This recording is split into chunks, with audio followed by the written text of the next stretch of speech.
Bonjour, soyez les bienvenus sur la capsule numéro 106 sur notre chaîne YouTube ou sur notre chaîne odyssée.com. Et aujourd'hui, j'aimerais aborder avec vous un sujet qui a été un sujet important dans ma vie il y a plus d'une quinzaine d'années, lorsque j'ai fait le choix de quitter mon job pour découvrir mon chemin spirituel et pour pouvoir développer les capacités que j'avais depuis l'enfance et expérimenter de nouvelles capacités acquises, que ce soit le Reiki, le Lao Chi ou l'hypnose. Et à ce moment-là, donc, je me suis posé la question de la reconversion professionnelle et j'ai complètement occulté le fait que mon cheminement était davantage une transition spirituelle qu'une reconversion. Je m'explique. Dans le cadre d'une reconversion, je vais chercher à retrouver les paramètres de stabilité que j'avais connus auparavant. Le salaire, la relation sociale, les échanges, la capacité de continuer à apprendre, à m'enrichir personnellement, socialement, assurer bien sûr la sécurité matérielle de ma famille. Et tout ça, c'est dans le cadre d'une reconversion que j'ai travaillé pour essayer de retrouver un point d'équilibre. En fait, ça consistait davantage à fuir une situation plutôt qu'à aller vers une nouvelle situation. Et c'est la raison pour laquelle, au bout de quelques années, je me suis rendu compte que ma reconversion générait un stress quasi équivalent à mon ancien job. Donc là, je me suis interrogé, je me suis dit, mais pourquoi est-ce que j'ai investi autant de temps, autant d'énergie pour finalement avoir le même niveau de stress et d'insatisfaction alors que j'étais parti pour une transition spirituelle?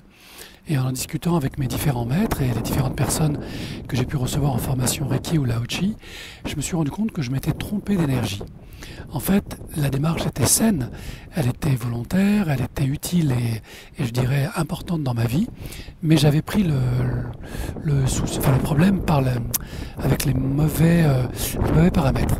Donc la difficulté de la reconversion consiste à vouloir recréer un idéal professionnel, personnel, que l'on n'a pas trouvé à travers son cheminement personnel.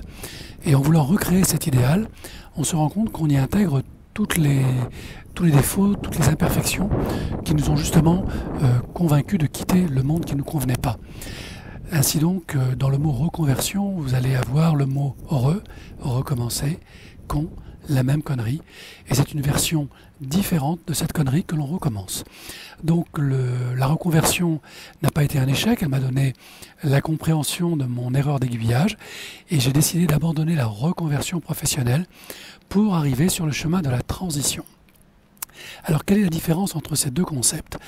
La reconversion, comme vous l'avez compris, consiste à répliquer de manière imparfaite, avec nos propres puces, nos propres blessures, nos propres défauts, un contexte professionnel qui finira par nous insatisfaire. Et je connais beaucoup de relations de thérapeutes qui ont abandonné leur cheminement, leur reconversion, au bout de 2-3 ans d'activité, parce qu'ils étaient fatigués, parce qu'ils n'arrivaient pas à obtenir le niveau de salaire et de rémunération qu'ils souhaitaient. Donc là, j'essaie de vous montrer le paysage derrière qui est magnifique. Et donc, ils étaient bien en reconversion, comme moi je l'ai été, comme moi-même j'ai failli abandonner mon cheminement. La transition s'est faite à travers des rencontres, à travers des prises de conscience, où là j'ai compris que finalement, si je voulais vraiment transiter, il fallait que je sois libre de mes actes, de mes pensées, de mes choix. Il a donc fallu que je nettoie ma situation personnelle, émotionnelle, familiale, financière, que je rembourse mes dettes et que je planifie, je dirais, une vie simple avec des revenus moindres, mais avec une tranquillité d'esprit et d'âme qui me permettent d'être enfin sur mon cheminement.